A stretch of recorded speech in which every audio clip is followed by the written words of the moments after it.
revolusi itu Halo? dampaknya ya Bu, Iya, Nak. Iya, halo.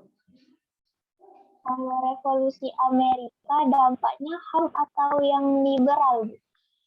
Kalau revolusi Amerika, dampaknya itu berkembang paham liberal. Kemarin kamu dapat revolusi Amerika ya? Iya, dapat yang dampaknya. Dampak revolusi Amerika. Muncul paham apa gitu ya? Iya, Nah, kamu jawabnya apa? jawab yang HAM, Apa? yang ini hak asasi manusia Bu. Kalau yang ditanya berkembang paham atau paham atau dampaknya aja? Dampak bagi dunia gitu Bu. Dampak bagi dunia berarti berkembang paham liberalisme. Ada nggak itu? Oh, sama kayak Tata ya. Paham itu, Bu ya. Jadi kalau revolusi Amerika dampaknya itu berkembang paham liberal. Makanya sampai mereka ada patung Liberty itu. Gitu ya. Oke, ada lagi nggak yang bertanya? Halo? Oke, cukup ya. Halo. Nah, anak-anak, untuk pertemuan sekarang ini Ibu ambilkan contoh-contoh soal ya. Nah, kalian bisa melihat di grup ya. Oke, di grup itu juga ada contoh soalnya. Nah, untuk pertemuan sekarang ini kita ke sejarah Indonesia dulu, nanti pertemuan berikutnya Ibu bawakan ke sejarah dunia ya. Oh ya, sebelumnya Ibu nanya dulu, yang SIMAK UI itu kapan tesnya? Bulan Juli, Bu. Bulan Tanggal 2 sampai 4 Juli, Bu. Oh, 2 sampai 4 Juli. Kalau UGM? UGM udah ada yang daftar belum? Halo Safa. Safa kan UGM ya, Safa ya? Iya, Ibu. Aku udah daftar, Ibu. Kapan tesnya? Aku dapat yang tanggal 2, Ibu. 2 Juli. Iya, 2 Juli. UGM sama UI sama ya, tesnya bareng ya? Aku kalau yang SIMAK kebetulan belum daftar dulu, Ibu. Aku nunggu hasil UTBK keluar dulu. Aku udah daftarnya baru yang utul. Baru yang utulnya. Oke, baik, baik, baik. Kalau nggak salah bareng deh tesnya. Kalau UI tanggal 2 sampai tanggal 4, Ibu. Kalau utul? Utul itu terakhir di tanggal 3, Ibu. Kalau untuk yang Iya. Moga-moga itu bisa nanti yang nggak bentrok ya. ya. Oke, jadi bisa milih ya. Ya, anak-anak, untuk yang kalian ke UGM ya, untuk yang ke UGM, kalau kita lihat tipe-tipe soalnya dan yang UI, tipe-tipe soalnya itu nggak terlalu jauh ya dengan soal UTBK sebetulnya tipenya. Nah, UTBK ini ada yang memang dapat soal, kalau menurut kita, aduh soalnya kok mudah ya, ada yang dapat, aduh kok aku bagian soalnya sulit. Ibu lihat juga yang gelombang-gelombang terakhir kemarin luar biasa ya, soal-soal yang unpredictable oleh kita malah muncul ya. Tapi kalau yang awal-awal kemarin soalnya standar-standar. Nah, cuma untuk yang sekarang banyak yang ngomong banyak sejarah dunianya, Bu, gitu ya. Karena kalian kan sekarang 20 soal. Tahun lalu itu untuk sejarah hanya 15 soal.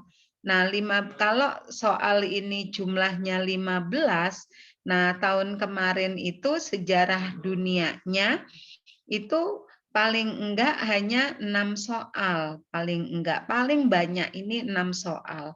9 soalnya ini sejarah Indonesia ya. Jadi ini Indonesia, ini adalah dunianya. Ternyata kalian di UTBK 2022 ini kemarin 20 soal.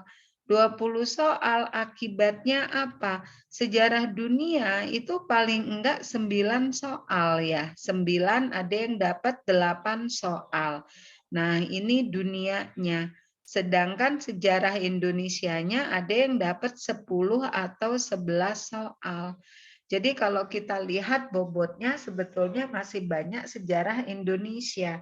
Tapi kenapa kok ini Bu banyak dunianya? Nah, karena ini sekarang adalah 20 soal ini penyebabnya sehingga sejarah dunianya juga meningkat. Jadi kalau kita lihat komposisinya nambah 5 soal di UTBK 2022 ya. Jadi biasa Ibu suka bilang, aduh banyak sejarah dunia nggak terlalu banyak, paling antara 5 sampai 6 soal.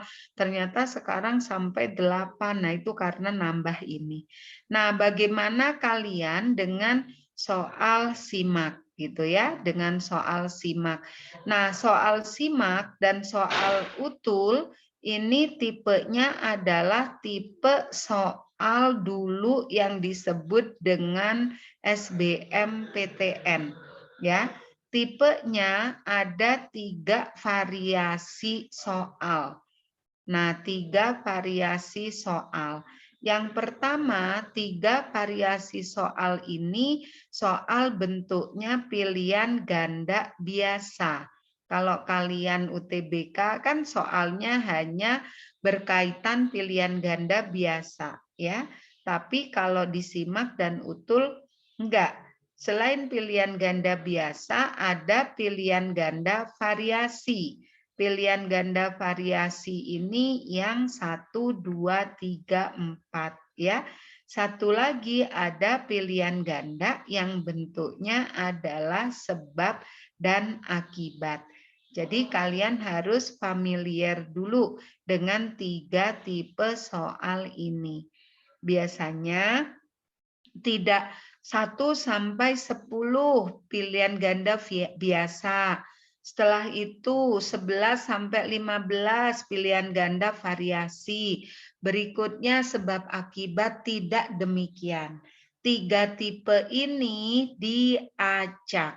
Mungkin saja nomor 1 kalian disuguhkan pilihan ganda variasi. Nomor 1 mungkin saja pilihan ganda biasa.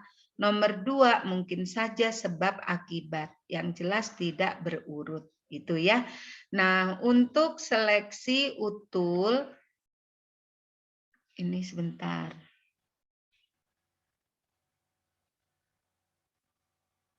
Oke, oh Kalila UGM malah dapat 28 Juni.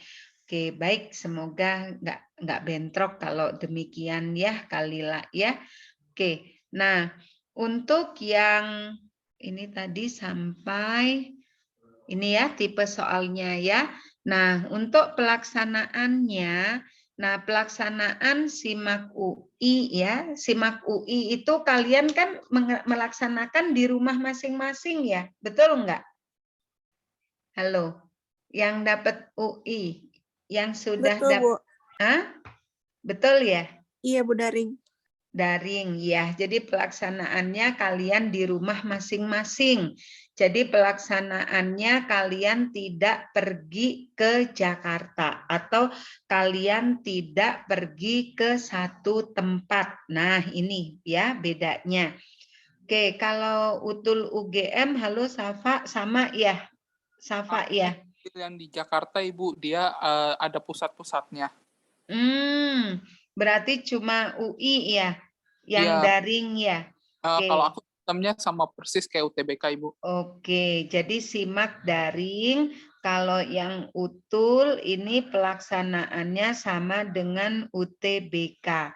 Nah, Ibu pesen nih kalian yang simak UI ya, yang daring dari rumah ya, yakinkan bahwa internet kalian itu support betul. Jangan sampai jaringan jadi kendala ya. Jadi kalau kalian nggak yakin, kalian harus menyadangkan ngisi kuota dan sebagainya ya, kecuali kalau seperti UTBK. Nah, itu bedanya ya Nak ya. Nah, untuk materi, materi SIMAK UI dan UTUL tidak jauh berbeda. Cuma kalau yang UTUL UGM ini sejarah biasanya ada kaitan dengan ini daerah Jogja ya. Kalau di Jogja kita kaitkan dengan apa? Misalkan dengan Mataram ya. Halo. Selain ini peristiwa-peristiwa yang ada kaitan dengan Jogja biasanya suka dimasuk-masukkan ke situ kalau yang UTUL UGM ya. Kalau SIMAK enggak, SIMAK itu sangat umum soalnya, mirip dengan yang UTBK. Oke, nah ini gambarannya ya. Makanya sekarang kita mulai mengingat kembali ya, kita ingatkan kembali untuk bersama-sama kita review kembali materi-materi sejarah dari awal ya. Moga-moga ya ini mengingatkan kembali pada kalian ya. Oke, kita ambil contoh nih, kebudayaan Dongson. Nah, kemarin ada nggak kalian yang dapat budaya Dongson? Yang UTBK hari pertama itu kemarin ada yang dapat mengenai kebudayaan Dongson. Oke, siapa soal tentang Jogja dan Jateng di UTBK? Oh, Safa udah dapat duluan, Safa ya.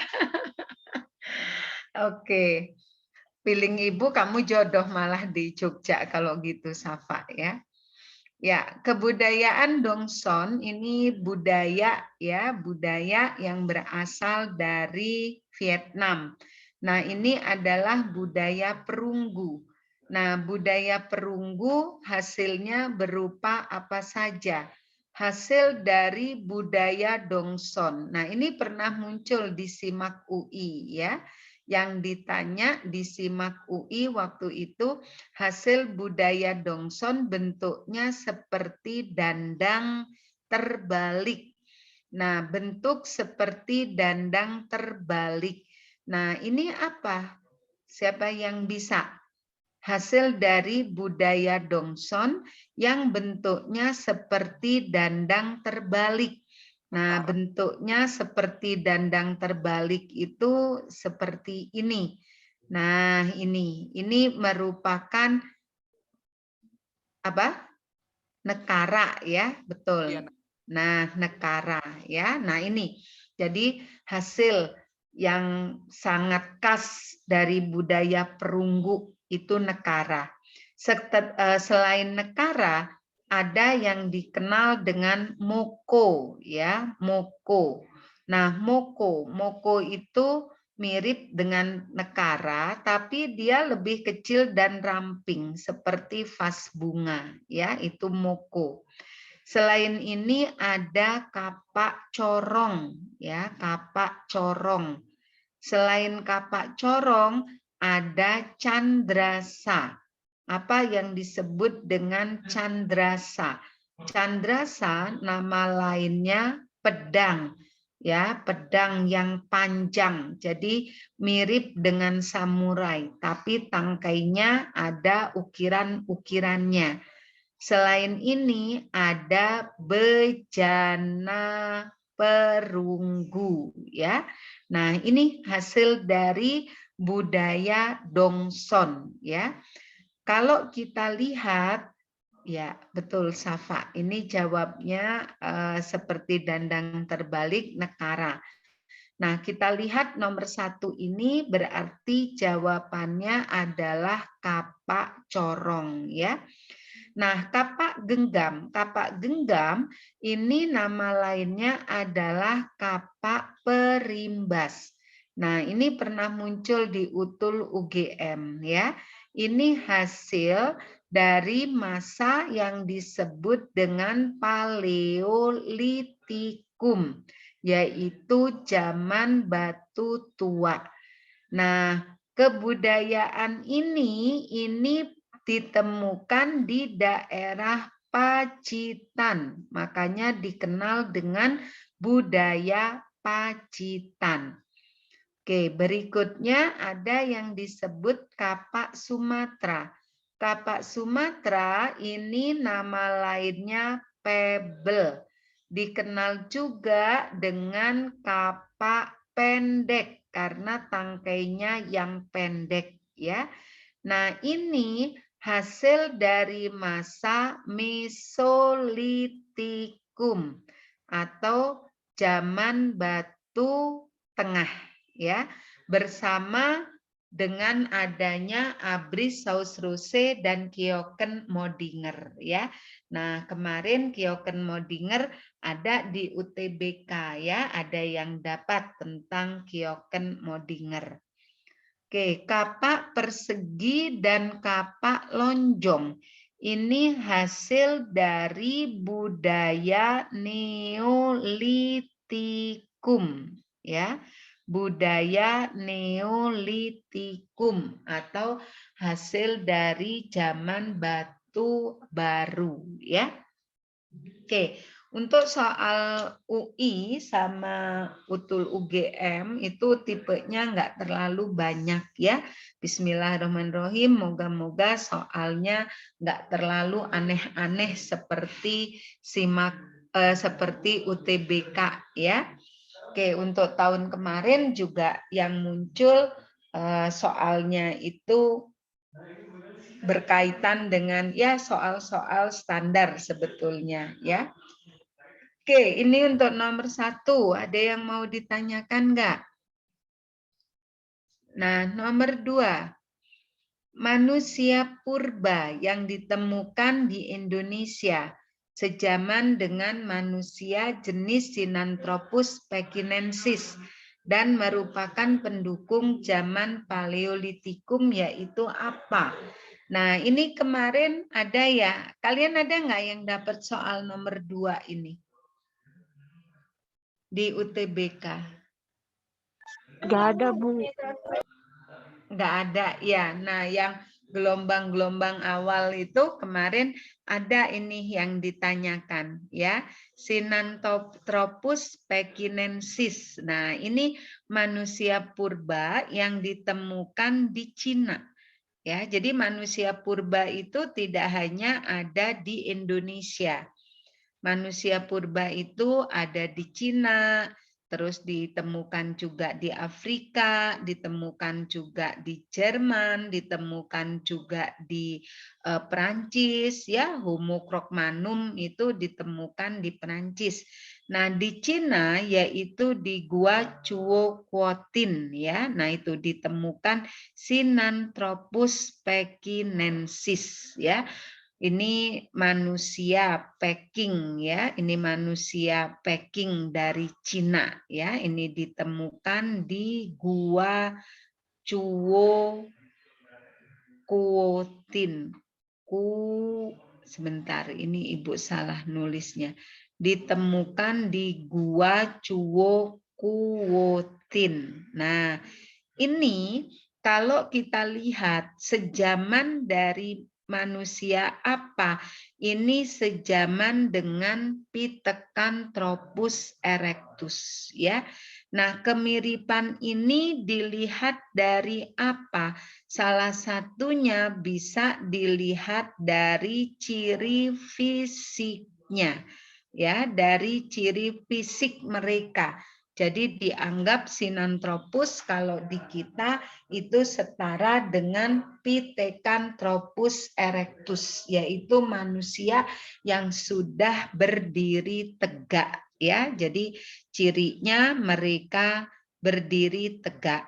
Selain ini mereka memiliki volume otak ya, volume otak di bawah manusia tapi di atas kera, kurang lebih 650 cc volume otaknya. Makanya kenapa Du Bois itu mengatakan ini adalah missing link, yaitu mata rantai yang terputus ya. Oke, jadi manusia ini ya. Nah, hasil apa sih budayanya? Nah, budaya dari manusia-manusia itu salah satunya yang memiliki persamaan adalah mereka sama-sama telah memiliki budaya membuat api. Mereka hidup di gua-gua dan mereka sudah mengenal teknik pembuatan api. Untuk Pithecanthropus erectus kalau di Indonesia malah lebih hebat lagi, mereka memiliki budaya yaitu kapak perimbas atau kapak genggam. Oke, ini nomor 2 ya. Lanjut nomor 3. Hipotesis mengenai masuknya pengaruh Hindu-Buddha ke Indonesia, yang menerangkan bahwa dalam menerima pengaruh Hindu-Buddha, masyarakat berperan aktif. Nah, ini hipotesis apa? Oke, kemarin, halo, kalian yang pertama ikut seleksi UTBK, ada yang dapat tentang hipotesis enggak? Kalian bertujuh, ada yang dapat soal seleksi tentang hipotesis masuknya Hindu-Buddha? Nggak ada, Bu. Nggak ada ya. Nah, kemarin itu ada soal juga tentang hipotesis masuknya Hindu-Buddha di Indonesia. Yang ditanyakan adalah dikaitkan dengan prasasti yang ada di Kutai. Nah, prasasti di Kutai apa disebutnya? Yupa, Bu. Ya. Oke, prasasti di Kutai itu disebutnya adalah yupa. Ya. Dalam salah satu yupa, jadi yupa yang ada di Kutai itu jumlahnya 7. Dari 7 yupa, yang pertama yupa ada yang membahas tentang silsilah dari Mula Warman. Yupa yang kedua yaitu membahas mengenai upacara. Nah, upacara pengorbanan yang dilakukan oleh Mula Warman berupa upacara pengorbanan sapi, ya, pengorbanan sapi di sebuah tempat bernama Waprakeswara. Upacara pengorbanan sapi ini salah satunya untuk dipersembahkan pada Brahmana. Dan Brahmana mengenang kebaikan Mula Warman, akhirnya mendirikan tugu peringatan. Untuk itulah tugu ini dibuat. Jadi yupa ini sebetulnya seperti tugu mereka menyebutnya. Nah, pembuatan prasasti yang kita kenal dengan yupa pada poin kedua di sini menerangkan bahwa yang punya peran penting dalam pengembangan agama adalah Brahmana. Sehingga yupa mendukung hipotesis apa? Yaitu yupa ini mendukung hipotesis Brahmana. Bahwa masuknya pengaruh Hindu-Buddha di kita tidak terlepas dari peran pendeta. Ya. Nah, dari hipotesis ada hipotesis Brahmana, ada kesatria, ada Waisa gitu ya. Ini masing-masing menimbulkan plus dan minus, ada kelebihan kelemahan. Dari sekian hipotesis ini ternyata yang mendekati kebenaran itu Brahmana. Ya, karena golongan pendeta itu yang memiliki peran dalam penyebaran ajaran agama. Nah, hipotesis Bandler ini disempurnakan oleh FDK Bos, muncullah hipotesis arus balik, ya. Nah, hipotesis arus balik ini dia menerangkan proses masuknya pengaruh Hindu-Buddha di kita ada 2 proses. Yang pertama arus. Arus menerangkan adanya kedatangan. Kedatangan ini yaitu menandai datangnya Brahma, orang India. Dan orang India, dia masuk ke Indonesia, diundang oleh raja-raja kita pada masa itu, bukan raja, para kepala suku, ya, untuk memimpin suatu upacara. Dari situ terjadi proses penyebaran. Setelah itu muncullah proses balik. Pada proses balik ini, proses balik kebalikannya gitu ya. Nah, bukan Brahma yang pulang ke sana, tapi menurut FDK Bos yaitu kepergian. Nah, orang Indonesia ya, orang Indonesia ke India. Nah, kenapa mereka pergi? Karena orang Indonesia ini akan belajar lebih mendalam lagi mengenai apa yang sudah diajarkan oleh Brahmin atau Brahma, ya. Jadi kalau kita lihat hipotesis yang menunjukkan peran aktif orang Indonesia dalam pengembangan Hindu-Buddha itu mana? Maka jawabannya adalah arus balik yang dikemukakan oleh FDK Bos, ya. Nah, ini kalau ditanya kelompok mana yang punya peran penting dalam penyebaran pengaruh India atau Hindu-Buddha, yaitu pengaruh Brahmana, ya. Oke, ini nomor 3. Tadi Ibu lihat ada yang jawab nomor 3. Ya, jawabannya yang E, ya, yang menunjukkan peran aktif kita, yaitu arus balik. Nah, kemarin ada nih di UTBK ya mengenai hipotesis ini, tapi ternyata kalian bertiga bertujuh nggak ada dapat soal tentang hipotesis ini ya. Oke, baik. Sebentar ya, Nak. Ini kursor Ibu nggak jalan ini. Kita lihat lagi soal nomor 4. Sebentar ya. Nomor 4 ada soal yang kepotong. Oke, soal nomor 4. Ini yang ditanyakan yaitu Kerajaan Tarumanegara mengalami kehancuran diakibatkan serbuan kerajaan lain untuk mendapatkan Selat Sunda. Kira-kira prasasti apa? Nah, prasasti ini tahun kemarin muncul, tahun ini muncul ya. Tahun ini prasasti tadi nada ya, nanda apa nada tadi dapat berkaitan prasasti Tugu. Nah, prasasti Tugu prasasti yang ada di Taruma menceritakan tentang pembangunan suatu saluran atau pembangunan sungai, yaitu Sungai Candrabaga dan Sungai Gomati, ya. Nah itu. Terus tadi ada lagi prasasti Mantiasih ya. Kalau Mantiasih itu prasasti yang berkaitan dengan silsilah raja-raja yang memerintah di Mataram, ya.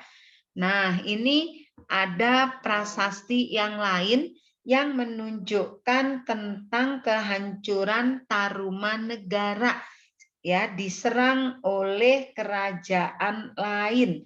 Kira-kira, nah, prasasti apa? Siapa yang masih ingat ini? Nah, prasasti yang menjelaskan Taruma diserbu oleh kerajaan lain untuk mendapatkan Selat Sunda itu prasasti Kota Kapur, ya.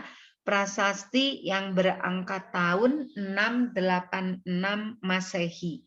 Prasasti ini ditemukan di daerah Kota Kapur yang ada di Pulau Bangka. Walaupun dalam prasasti Kota Kapur tidak dijelaskan secara nyata tentang serangan yang ditujukan oleh Sriwijaya, tapi nanti kita bisa menyimpulkan serangan yang dimaksud adalah Taruma. Ya, isi dari Kota Kapur menjelaskan serangan Raja Sriwijaya terhadap daerah di Pulau Jawa, terhadap daerah yang ada di Pulau Jawa. Nah, karena tidak tunduk, ya, tidak tunduk pada tidak. Oke, sebentar ya, ini Ibu ada yang salah. Ya, karena tidak tunduk. Nah, pada Sriwijaya. Nah, di sini hanya dijelaskan serangan pada daerah di Jawa. Ya, tidak dijelaskan bahwa daerah itu Taruma, ya. Tapi kenapa kita mengasumsikan daerah ini Taruma? Nah, ini nanti diperjelas dengan berita yang ada di Cina. Ya, berita di Cina. Berita di Cina di situ diterangkan bahwa tahun 66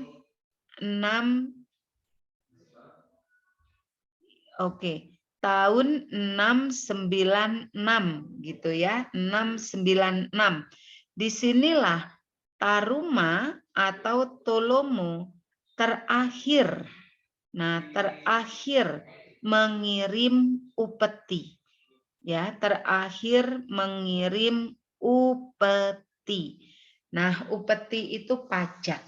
Ya, setelah ini nggak ada lagi. Jadi disinyalir setelah serangan tahun 686 itu Taruma masih ada.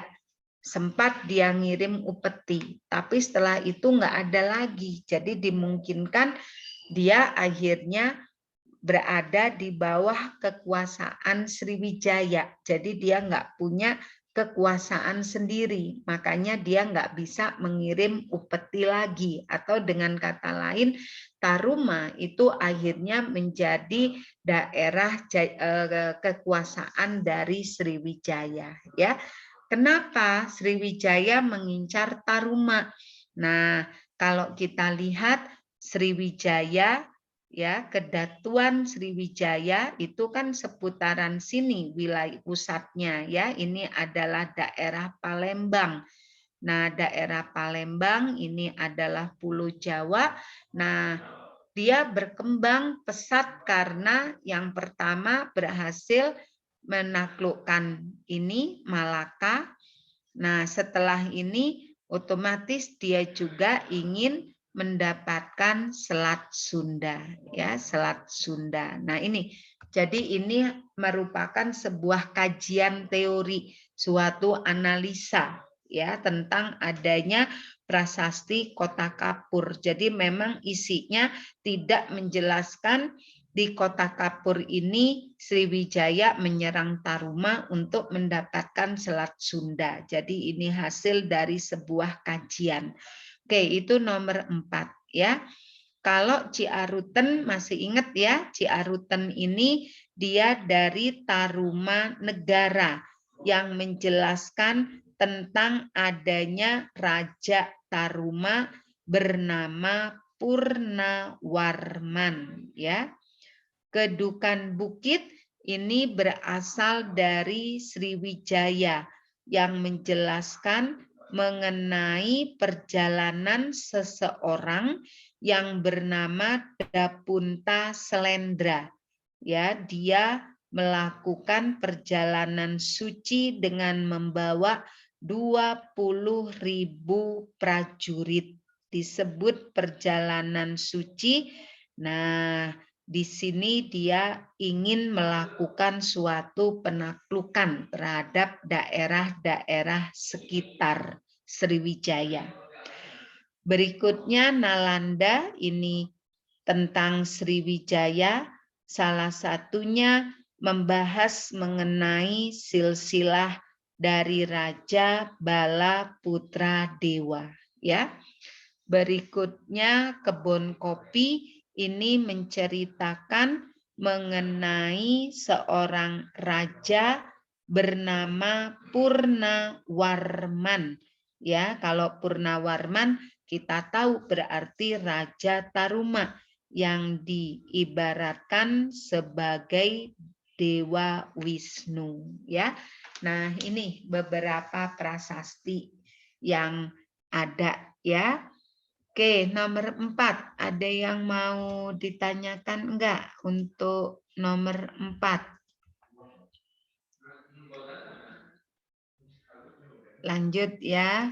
Nah, ini nomor 5. Nomor 5 juga masih kaitan dengan prasasti ya, nomor 5 ya.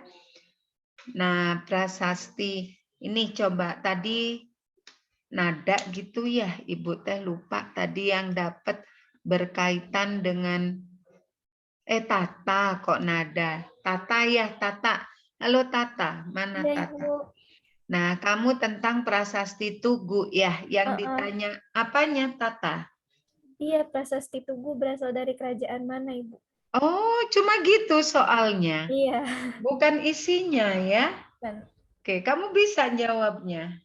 Bisa, tapi kayaknya salah deh, Bu. Soalnya bingung kemarin. Udah benar mau jawab Tarum, tapi ke ini deh kayaknya ke distract sama jawaban yang lain. Kamunya nggak yakin ya. Iya. Nah, makanya terkadang kita harus ngikutin intuisi. Intuisi kita itu, naluri kita biasanya suka muncul di awal ya. Nah, itu terkadang yang benar ya.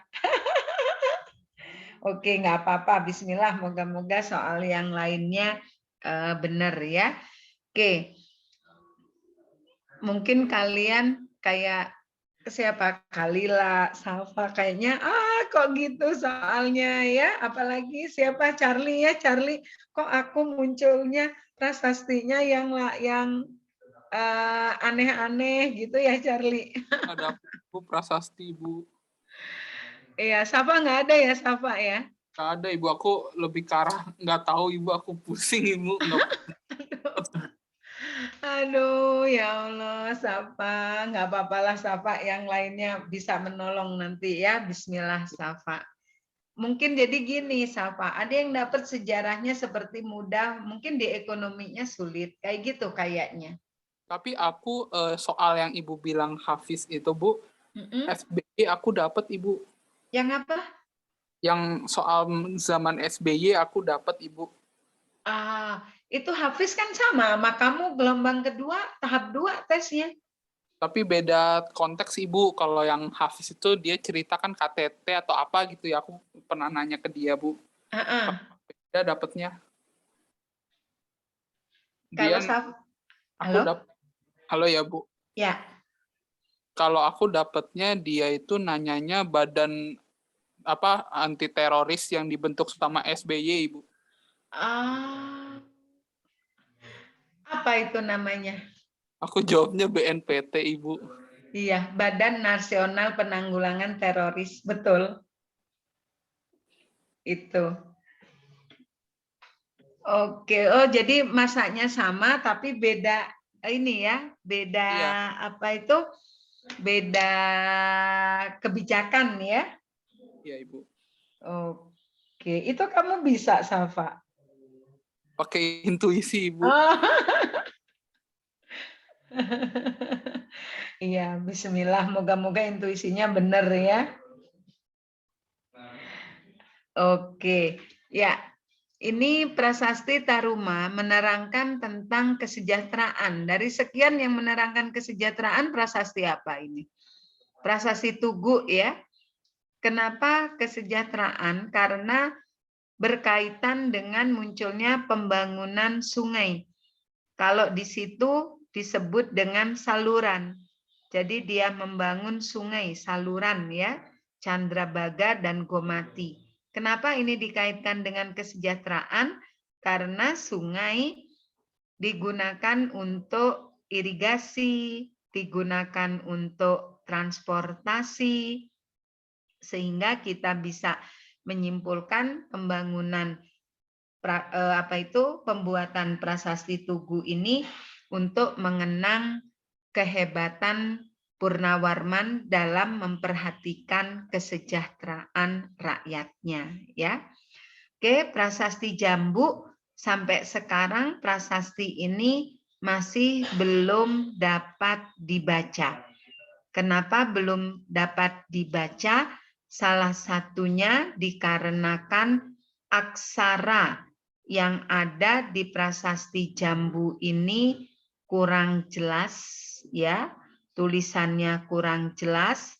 Terus yang lainnya aksaranya itu berbeda dengan huruf yang dipakai. Huruf apa di Yupa ini? Yaitu huruf Palawa yang asli. Jadi kemungkinan di situ terjadi suatu akulturasi atau orang Indonesia, orang Taruma, dia menciptakan huruf yang baru. Nah, itu yang membuat prasasti Jambu belum bisa dibaca ya. Oke, prasasti Ciaruten tadi sudah, Kebun Kopi sudah. Nah, ini prasasti Muara Cianten. Ini dari Taruma juga ya. Prasasti ini menceritakan mengenai puji-pujian yang ditujukan untuk Dewa Wisnu.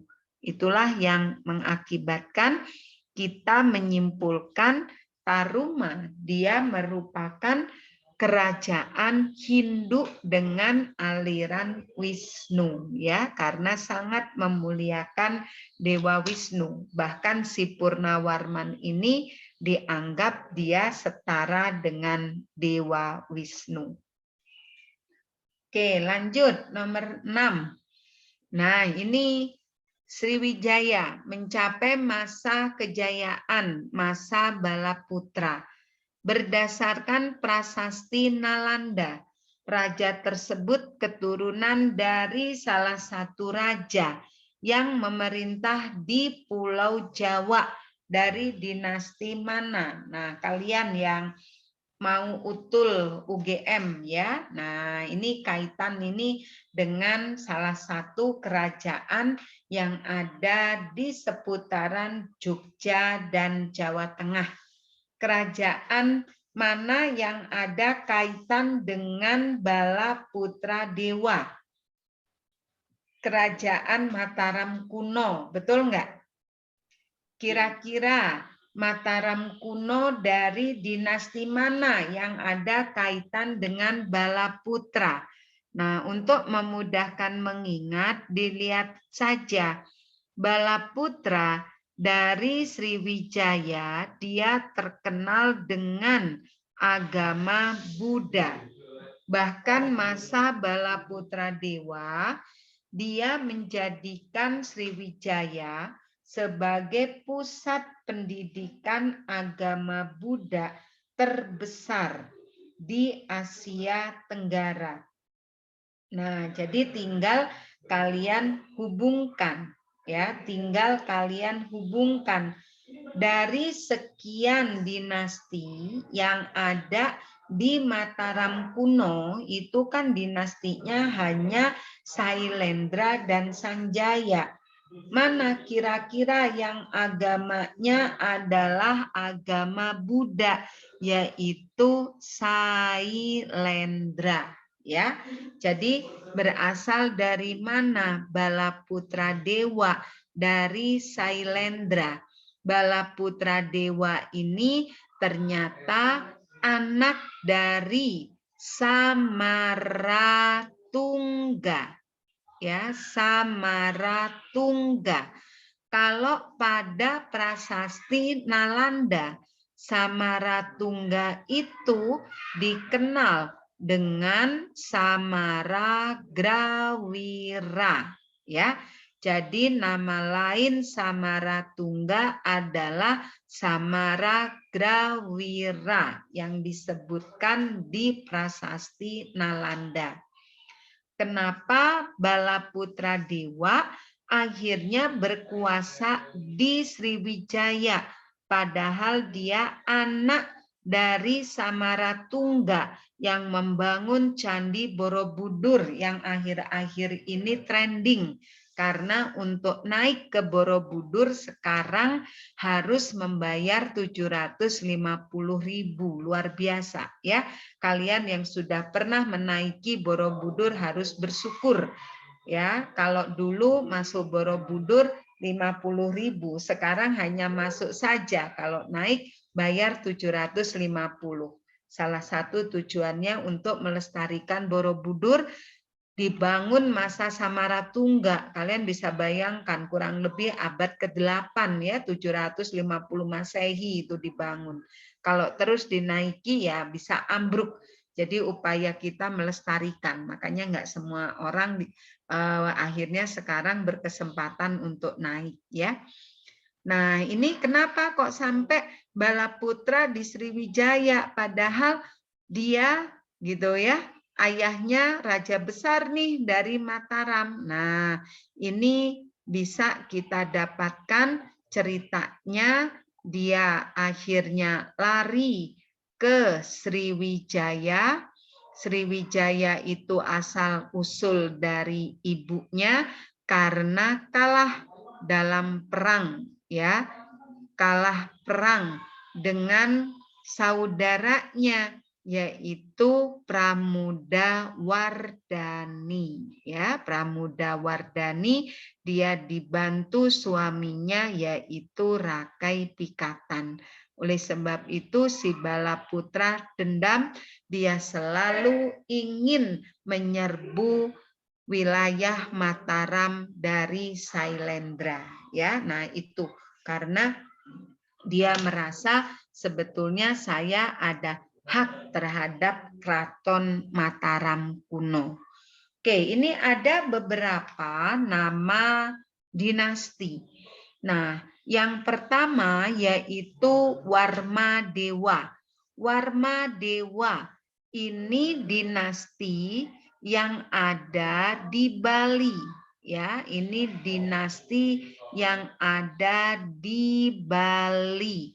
Nah, ada kerajaan Bali. Nah, dinastinya disebut Warmadewa.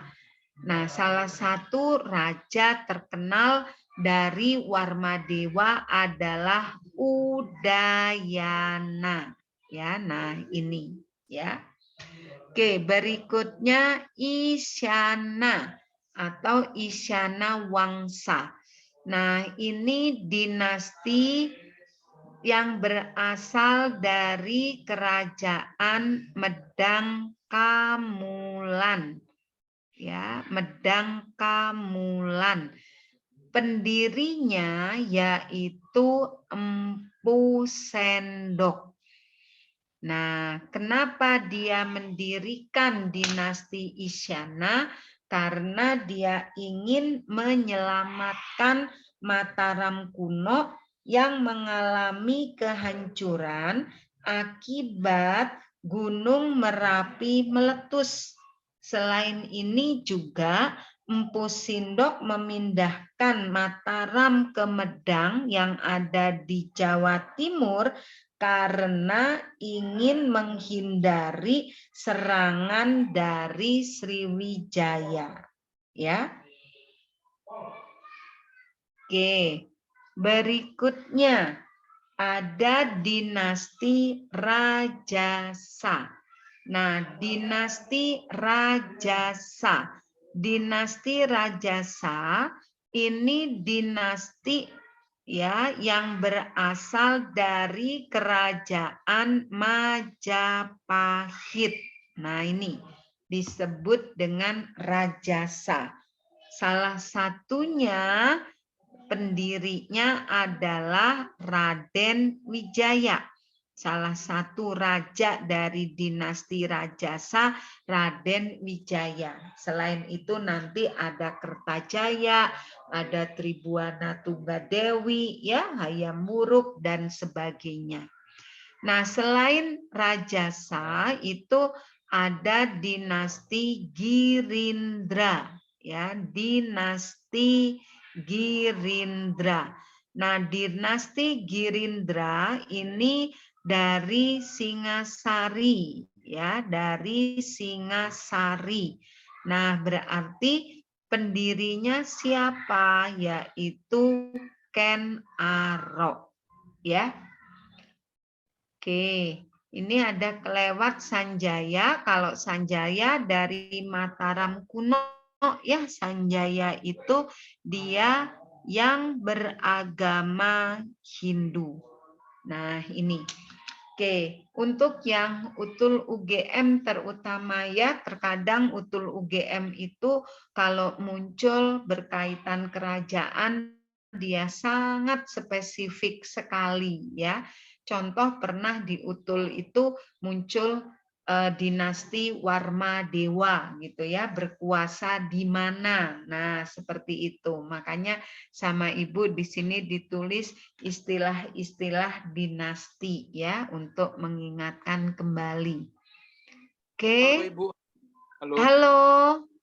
Aku mau screenshot dulu Ibu, ini buat bahan belajar. Oke, baik, baik, baik. Sudah Ibu. Ya. Terima kasih Ibu. Ya, sama-sama.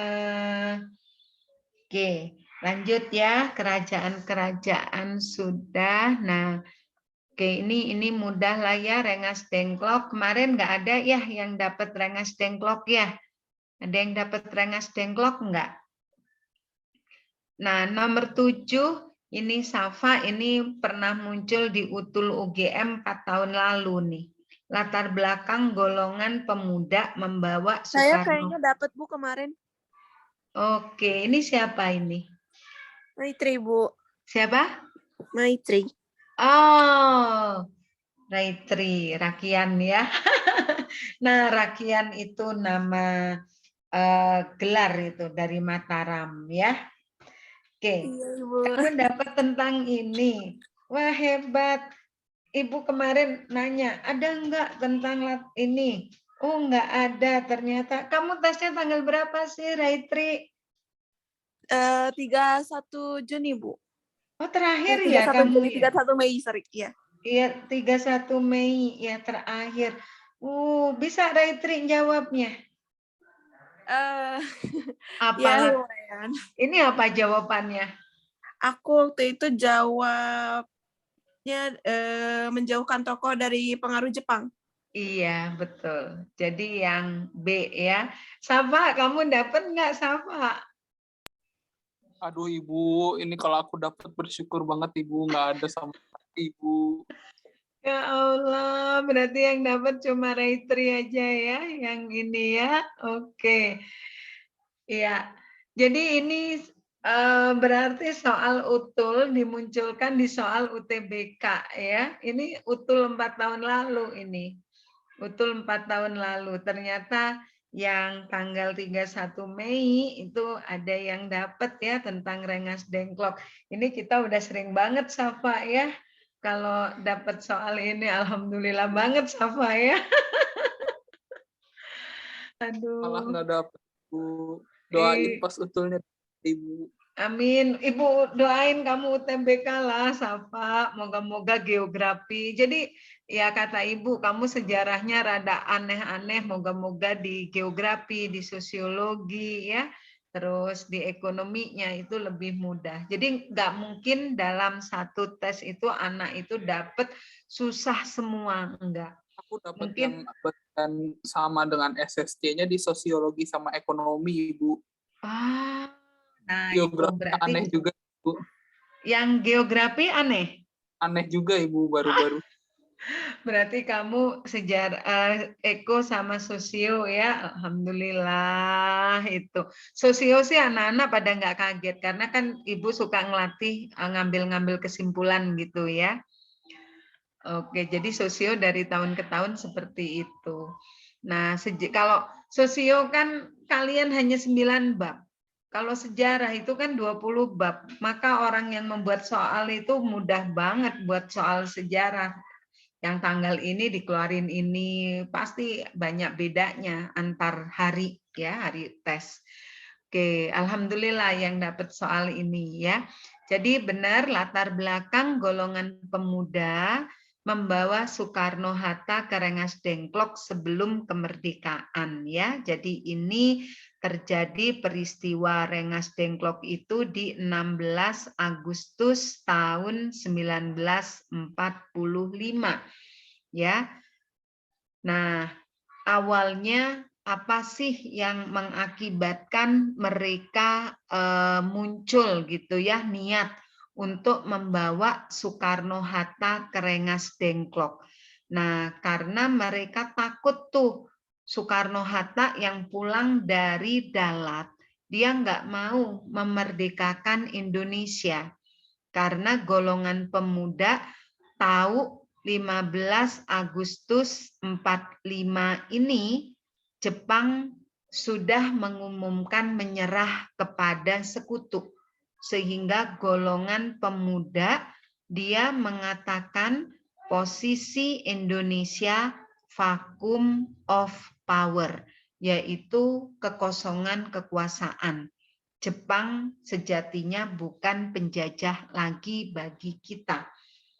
Nah, ketika pengumuman vacuum of power ini, kelompok pemuda dia mengetahui sehingga malam hari mereka di laboratorium mikrobiologi sekarang punya Fakultas Kedokteran UI, kalau dulu Stovia, mereka rapat. Dalam rapat itu mereka berkesimpulan besok Soekarno pulang. Kalau Soekarno pulang diminta memproklamasikan Indonesia, dia menolak, maka mereka bersepakat, oke, kita amankan, kita bawa Soekarno-Hatta ke Rengas Dengklok. Itulah yang disebut dengan peristiwa Rengas Dengklok. Nah, kenapa Soekarno-Hatta harus yang dibawa? Karena Soekarno-Hatta pemimpin dan wakil PPKI waktu itu, satu-satunya lembaga yang kita miliki sebelum kita merdeka. Mereka takut dua tokoh itu terpengaruh oleh Jepang. Nah, ini ya.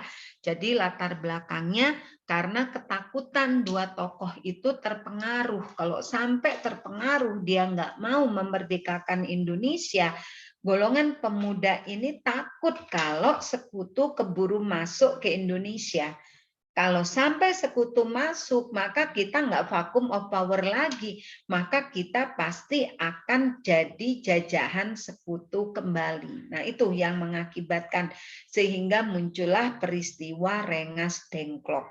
Dan dari peristiwa Rengas Dengklok ini, ada satu makna yang dapat kita ambil kesimpulannya. Makna apa yang dapat kita pelajari hikmahnya dari sini, yaitu mendekati detik-detik proklamasi antar kelompok di kita terjadi perbedaan pendapat. Tetapi perbedaan pendapat ini tidak menghancurkan kita, tetapi perbedaan ini akhirnya dapat diselesaikan dengan cara musyawarah. Muncullah kesepakatan bersama bahwa Soekarno-Hatta, pemimpin dari golongan tua, akan memerdekakan Indonesia. Oleh sebab itu, golongan muda akhirnya mereka melepaskan Soekarno-Hatta kembali ke Jakarta untuk mempersiapkan kemerdekaan Indonesia. Nah, ini ada satu peristiwa yang mengiringi kemerdekaan kita, yaitu yang disebut dengan peristiwa Rengas Dengklok, ya. Oke, baik, nomor 7 sudah. Kita lanjutkan lagi. Oke, bentar ya. Untuk nomor 8. Oke, ini kelanjutan tadi ya. Nah, naskah proklamasi kemerdekaan disusun tanggal 16 Agustus 45 di Rumah Laksamana Maeda. Nah, ini soal UI tahun kemarin, tahun 2021 kemarin ya. Itu ada soal berkaitan dengan penyusunan naskah proklamasi. Tapi soalnya dalam bentuk sebab akibat, ya. Nah, di situ dikatakan penyusunan naskah proklamasi dilakukan di Hotel Des Indies. Nah, bukan ya. Hotel Des Indies ini sekarang jadi Hotel Indonesia. Hotel Des Indies bukan tempat dari penyusunan naskah proklamasi. Hotel Des Indies tempat dari pelaksanaan perjanjian Rumroyen, ya. Perjanjian yang diselenggarakan 7 Mei tahun 49 diwakili oleh Muhammad Rum dari Indonesia, Mr. Van Rooyen dari Belanda, ya. Nah, naskah proklamasi itu disusun di Rumah Maeda. Siapa Maeda? Maeda ini seorang ketua perwakilan Angkatan Laut untuk wilayah Jakarta. Dia punya rasa empati tinggi terhadap pejuang-pejuang Indonesia. Dan itulah yang mengakibatkan rumah dari Laksamana Maeda ini oleh kalangan pejuang kita dikenal sebagai Asrama Merdeka.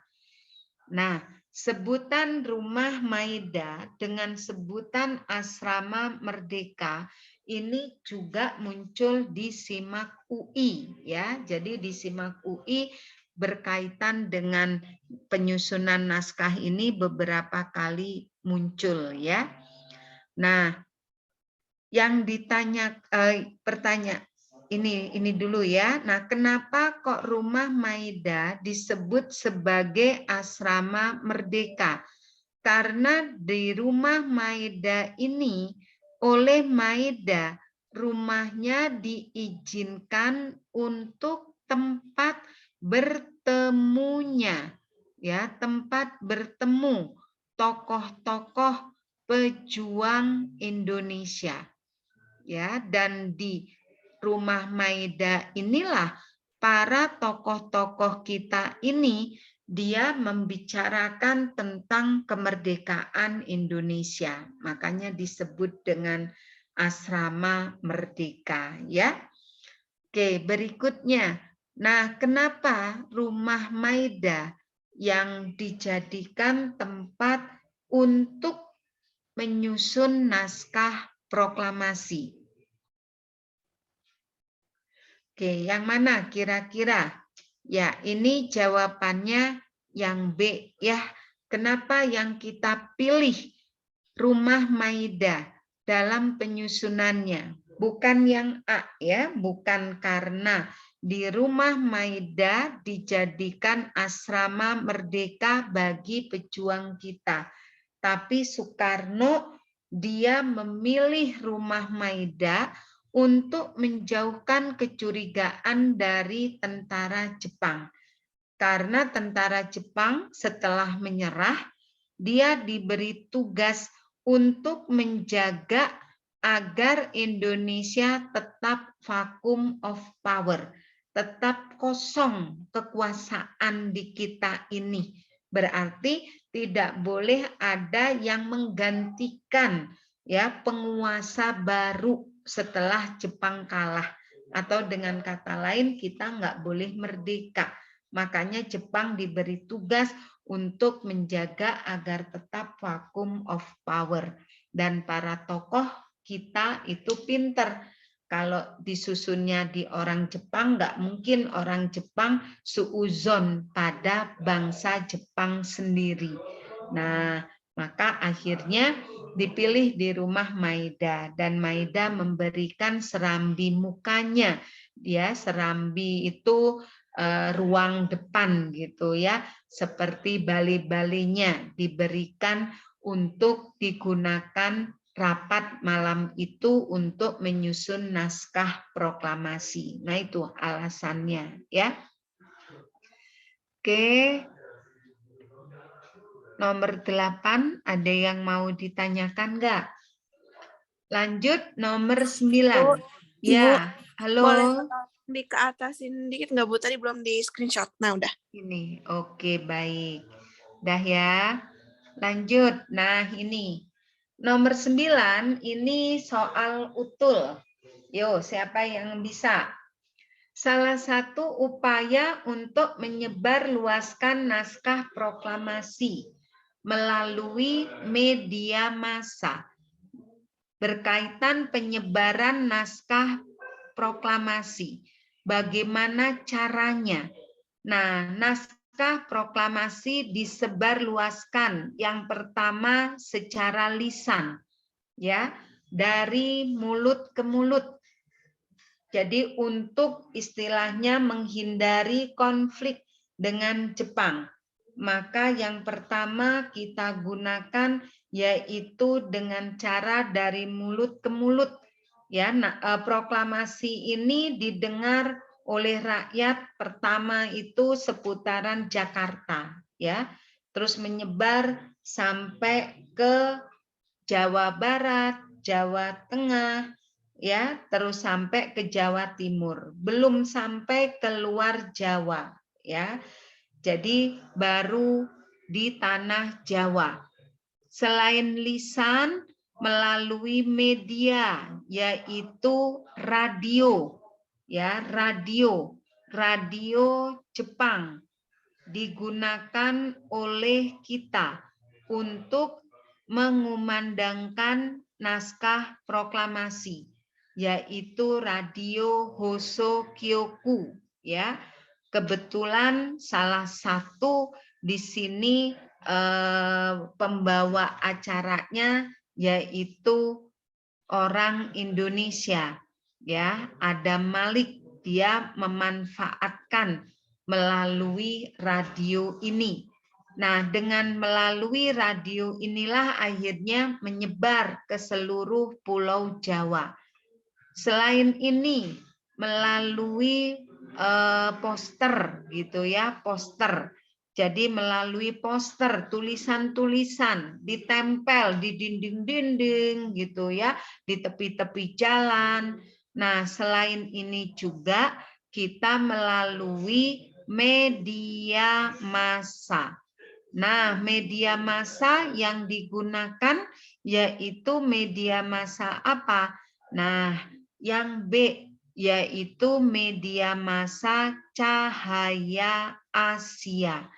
Nah, ini yang kita manfaatkan untuk kecil gitu ya, untuk secuil menyampaikan bahwa bangsa kita sudah merdeka. Nah, ini awal ya, awal bagaimana kita menyebarluaskan bahwa kita ini sudah menjadi bangsa yang merdeka.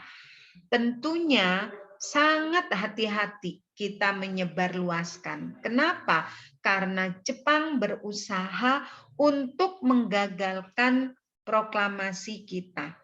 Bahkan setelah kita merdeka 17 Agustus 45, sore hari itu Soekarno diminta oleh Jepang untuk meralat proklamasi yang telah dia ucapkan di jam 10.05 WIB itu, ya.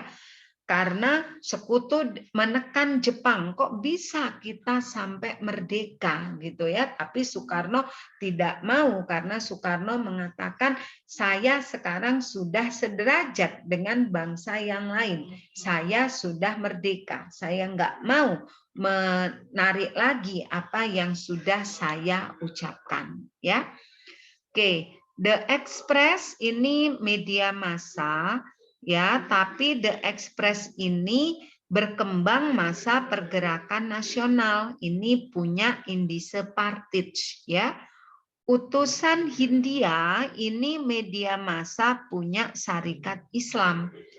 Medan Priayi ini surat kabar yang ada di Jawa Barat, berkembang masa pergerakan nasional. Medan itu arena, Priayi itu golongan terpelajar.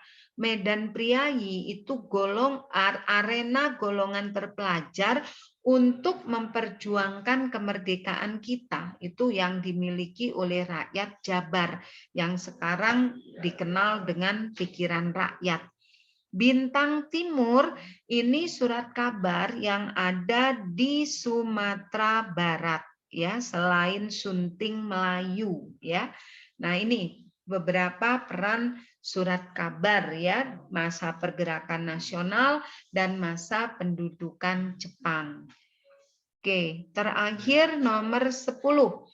Sidang PPKI 1 tanggal 18 Agustus 45 menghasilkan keputusan apa?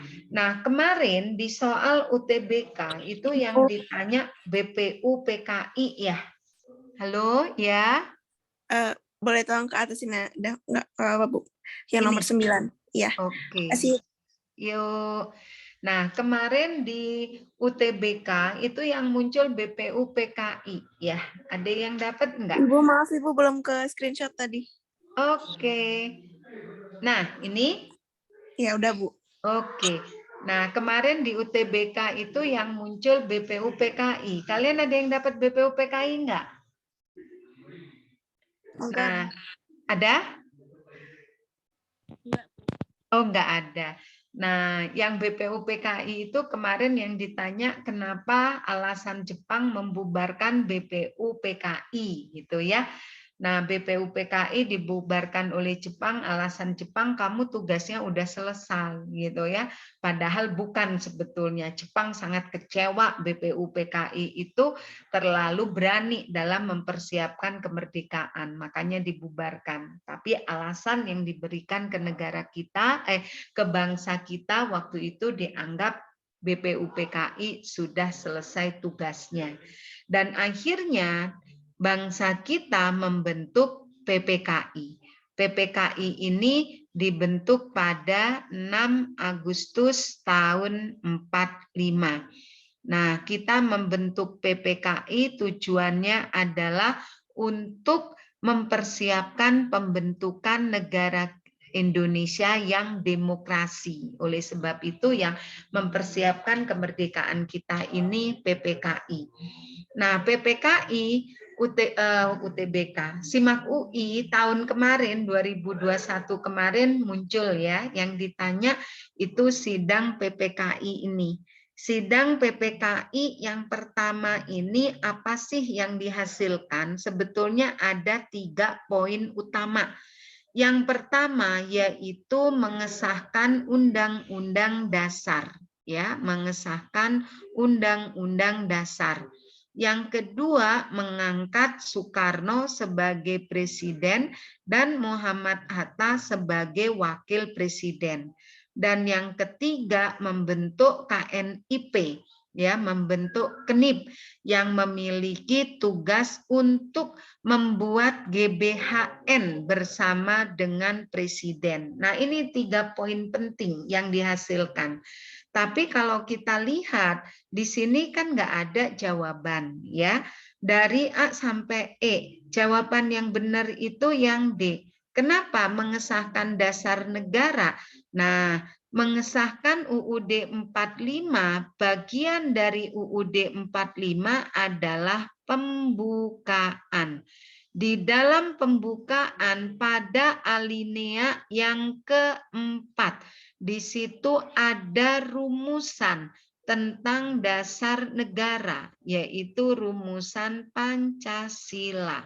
Maka disimpulkan ketika UUD 45 ini disahkan, berarti otomatis juga mengesahkan dasar negara. Maka jawaban yang tepat yaitu yang D, ya. Oke, berikutnya yang A dan B. Nah, ini hasil dari sidang PPKI yang kedua. PPKI kedua melakukan sidang 19 Agustus tahun 45, ya. Terus yang C dan E, nah yang C dan E ini adalah sidang PPKI ketiga, ya.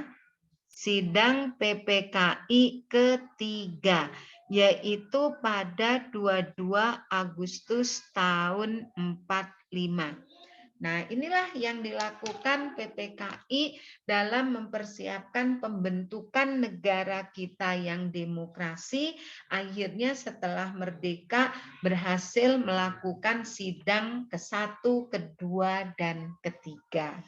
Nah, anak-anak, pertemuan hari ini sampai sini ada yang mau ditanyakan enggak? Ibu, aku mau nanya. Ya. GBHN itu apa, Bu?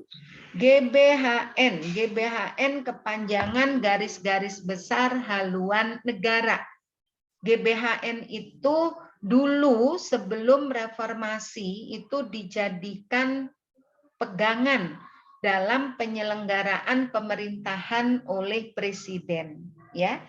Nah, setelah reformasi baru GBHN ini dihapuskan. Jadi sekarang kita nggak mengenal lagi GBHN, ya. Oke. Oke, Bu. Ada lagi? Cukup? Ya. Baik anak-anak, kalau nggak ada yang ditanyakan lagi, Ibu stop ya. Terima kasih, semoga review kita pada pelajaran sejarah sore hari ini bermanfaat. Tetap semangat, berdoa terus anak-anak. Menurut kalian, wah saya salah belum tentu ya. Semoga apa yang sudah kalian kerjakan kemarin mendapatkan hasil yang baik. Kalian berikhtiar sudah, tinggal memohon ke Allah semoga mendapatkan terbaik bagi kalian semua ya. Terima kasih, mohon maaf kalau ada kekurangannya. Selamat sore, wassalamualaikum warahmatullahi wabarakatuh.